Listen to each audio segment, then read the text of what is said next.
America is facing multiple crises at home. This is our historic moment of crisis and challenge, and unity is the path forward. The Biden administration will have to firefight on many fronts. You submitted your questions on Biden's first 100 days in office. John Fasman, The Economist's US digital editor, and Charlotte Howard, New York bureau chief, have answered them. How can Biden tackle the pandemic and secure economic stimulus? There are more than 10 million fewer Americans employed now than before the pandemic. Of course, more than 400,000 people have died, so he's got a lot of work to do. And he's trying to think very ambitiously about how to help both contain the spread of COVID, ramp up vaccinations, and get American workers back to their jobs, back to more normal employment levels, get the economy back going again. So he has a really ambitious COVID relief bill that would give $160 billion for vaccines. He wants more testing, more contact tracing. In terms of economic relief, he wants to give $1,400 to Americans, boost the child tax credit temporarily in a way that would have child poverty. There's a lot that's part of what President Biden wants to do, and it's kind of an opening salvo. We'll see how much support he can get from some colleagues on the other side of the aisle for this scale of help. I expect he'll get it. I expect it won't be the full amount that he wants. He's proposed a $1.9 trillion package. That sounds big enough to be an opening salvo. The number comes down and he picks off some Republicans. They were willing to send out direct stimulus checks with Donald Trump's name on them. I would think they're willing to get some money into the pockets of Americans who need it now too. What are Biden's plans to tackle the climate crisis? Biden has this very ambitious plan as he laid out during his campaign. That includes getting the economy to net zero emissions by 2050, having a clean energy standard so you have clean electricity by 2035, a huge infusion of investment into research, the types of things that we might need, including carbon capture and sequestration, batteries, hydrogen, all kinds of different things that we would need in order to achieve that net zero goal. And then he also wants to try to do this in a way that creates millions of jobs for ordinary Americans. And I'm just scratching the surface in terms of what's included in his climate plan. And the question is how he would be able to get some of this stuff through Congress, what he can do through executive action. Clearly, he's going to try to roll back some of the regulatory steps that Donald Trump made, or rather reintroduce regulations that Donald Trump tried to roll back. He'll try to do that through executive action. But there's a lot of stuff that really requires the cooperation of Congress. And I don't think that you are going to see necessarily one big comprehensive climate bill. And rather, you'll see climate infused into federal policy in all kinds of ways. That includes through all of President Biden's agencies, not just the Environmental Protection Agency and not just the Department of Energy, but Commerce, the Department of Transportation, the Securities and Exchange Commission. Will Biden reform immigration? Well, on his first day in office, as promised, he sent a legislative proposal to Congress that would create a pathway to citizenship for millions of undocumented immigrants currently in America. He also wants to reinstate DACA, Deferred Action for Childhood Arrivals. That's a policy that protects people who are brought to America as young children who grew up here, who may lack proper documentations, but who have known no other country. This is their home. So he did both of those on the first day. Now, laying out a pathway to citizenship, which is something that people have been chasing for a long time, requires legislative approval. The problem with that is that for as long as I've been covering Washington, for as long as I've been paying attention to politics, comprehensive immigration reform has really been the white whale of Congress. People have wanted to do it. There has probably been majority support for any number of proposals, generally, that offer some combination of a pathway to citizenship for the undocumented with increased enforcement at the border. That's always been the sort of broad contour. But the problem is an impassioned minority has always been able to block it. I think that there may be some motivation there after the past 4 years to get something done, but we have been here before, and so he needs legislative buy-in. Whether he gets it is unclear. How can Biden make progress on race relations in America? Biden spoke about systemic racism on the campaign trail often, and I think when people hear that phrase, what they pay attention to is the second word of it, is racism. But I would encourage you to think about the first word as being perhaps the more important of the two.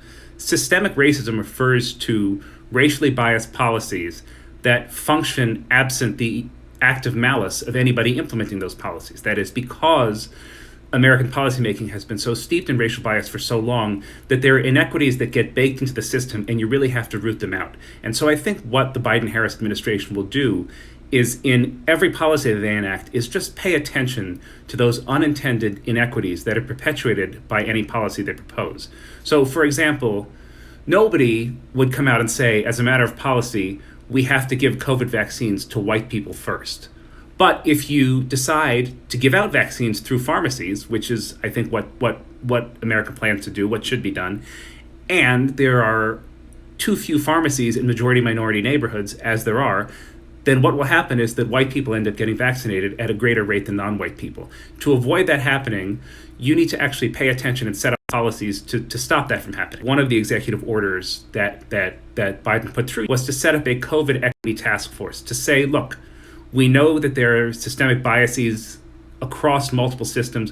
What do we do to counteract that? What do we do to actively deliver vaccines, PPE, N95 masks, other things in a racially equitable way? So I would think you're going to see a lot of that involved in the policymaking process across the entire administration, across all the executive departments. The other thing that I think is really valuable, and it seems strange to even have to say it, but having a president who's very open and clear about condemning racism and condemning extremism is hugely important. We had people, a mob breach the Capitol. It wasn't just any mob.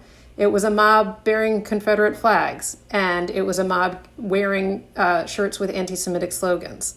And you did see these, what I would call extreme factions of American life burst into public view and burst into the mainstream in a way that we hadn't in a long time, in addition to the systemic racism that has been part of American culture for a long time. So I think that having a president who fully tries to push those factions back out to the fringes rather than embrace them and give them a platform, the importance of that can't be overstated. Can Biden fix income inequality in America? I think that there's a theme here, which is there's not going to be one income inequality bill, but Biden is going to take a number of actions, whether it's trying to raise the minimum wage, expanding the childhood tax credit, investing in education, thinking about how to use spending to mitigate climate change to also promote jobs, whether it's construction jobs or manufacturing. All of those things, I think, are part of this broader effort to think about how to help those who feel like they've been left behind in recent decades and try to narrow the income gap. I'm not sure which of those will be successful. There's some that clearly would do a lot. I would highlight the childhood tax credit, which would have childhood poverty. It's really remarkable how effective that is as a policy tool. Income inequality, the climate crisis, race relations, these are the work of generations. But the work of governing is moving the ball incrementally closer to the goal while knowing that you probably won't get there. And so what you're going to see on the inequality front is someone who thinks it's a problem, who takes it seriously, and who will implement policies across the range of government to try to make things better. And that's what government really is supposed to do. How can fake news on social media be addressed while maintaining freedom of speech? I think that looking for a way to quell the divisions and stop untruths is misgiven, because there are divisions within any society that get expressed through whatever form exists to express them, and a healthy democracy finds a way to channel them productively and to not make them destructive. I do think what you'll probably see is a lot more attention paid to regulating the big tech platforms. I think there's a general agreement, even if it's still tacit, you will probably see a general agreement come to the fore that Twitter and Facebook are in many ways media companies and should abide by the same rule as other media companies. But I think it's a mistake to think there's some switch we're going to flip to make social media, completely placid and honest, when that's not what our society is or has ever been. Is there any legislation that could help to unify Americans? I mean, the short answer to that question is no. That's not really the job of legislation, right? The job of legislation is to legislate, is to pass laws.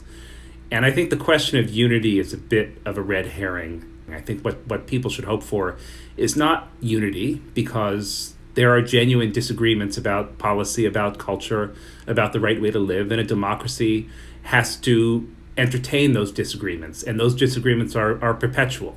And I think what we should look for instead is a way to perhaps turn down the temperature of partisanship so it's not quite so rancorous. And I think the way to do that, the way for Joe Biden to do that is just to be, competent and boring. I think we've had 12 years of presidents who had real diehard fans, who people were really deeply passionate about.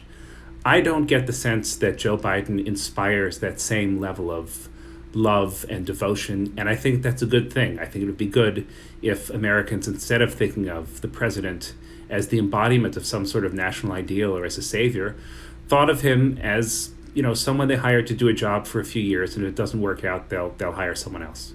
As John pointed out, he is the right president for this particular time, kind of dull, but also sincere.